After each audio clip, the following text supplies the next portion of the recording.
അസ്സലാമു അലൈക്കും വറഹ്മത്തുള്ളാഹി. അൽഹംദുലില്ലാഹ് വസ്സലാത്തു വസ്സലാമു അലാ അഷ്റഫിൽ മുർസലീൻ വഅലാ ആലിഹി വസഹ്ബിഹി അജ്മഈൻ അമ്മാ ബഅദ്.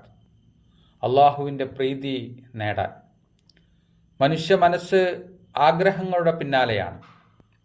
സമ്പത്തും സ്ഥാനമാനങ്ങളും ആരോഗ്യവും സന്താനങ്ങളുമെല്ലാം അവൻ്റെ ആഗ്രഹങ്ങളുടെ വൃത്തത്തെ വിശാലമാക്കുന്നു.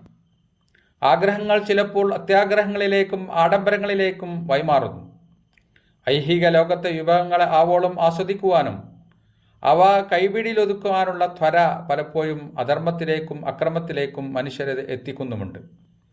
അമിതമായ ആഗ്രഹങ്ങളെ നിയന്ത്രിച്ച് അള്ളാഹുവിലേക്ക് കൂടുതൽ സാമീപ്യം നേടാൻ പ്രവാചകൻ സല്ലല്ലാഹു അലൈഹി വസല്ലം നമ്മെ പഠിപ്പിക്കുന്നുമുണ്ട്. എന്നാൽ വിശ്വാസി ഒരിക്കലും ഐഹിക ജീവിതത്തിലെ സൗകര്യങ്ങളോ സ്ഥാനമാനങ്ങളോ സമ്പത്തോ സ്വീകരിക്കരുതെന്ന് ഇതിനർത്ഥമില്ല. അവയൊന്നും ദൈവസ്നേഹത്തിന് വിരുദ്ധമായ മാർഗത്തിലാവരുത് എന്ന് മാത്രം. ഐഹിക വിഭവങ്ങളോട് അത്യാർത്തി കാണിക്കാത്തവരായിരുന്നു പ്രവാചകന്മാർ. അവർ പല സ്ഥാനമാനങ്ങളും ഏറ്റെടുക്കുകയും അവ ഉത്തരവാദിത്തോടെ നിർവഹിക്കുകയും ചെയ്തിട്ടുണ്ട്. പ്രവാചകന്മാരുടെ കൂട്ടത്തിൽ ദാവൂദ് നബിയും സുലൈമാൻ നബിയും രാജാക്കന്മാർ കൂടിയായിരുന്നു.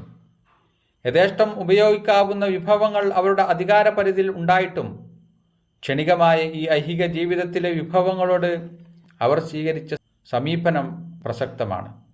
അനാവശ്യമായ ആഗ്രഹങ്ങളിൽ നകന്ന് അള്ളാഹുവിലേക്ക് മനസ്സ് തിരിച്ചുവെക്കുകയും നിഷിദ്ധങ്ങളിൽ നിന്ന് വിട്ടുനിൽക്കുകയും ചെയ്യാൻ വിരക്തി നമ്മെ പ്രേരിപ്പിക്കുന്നു.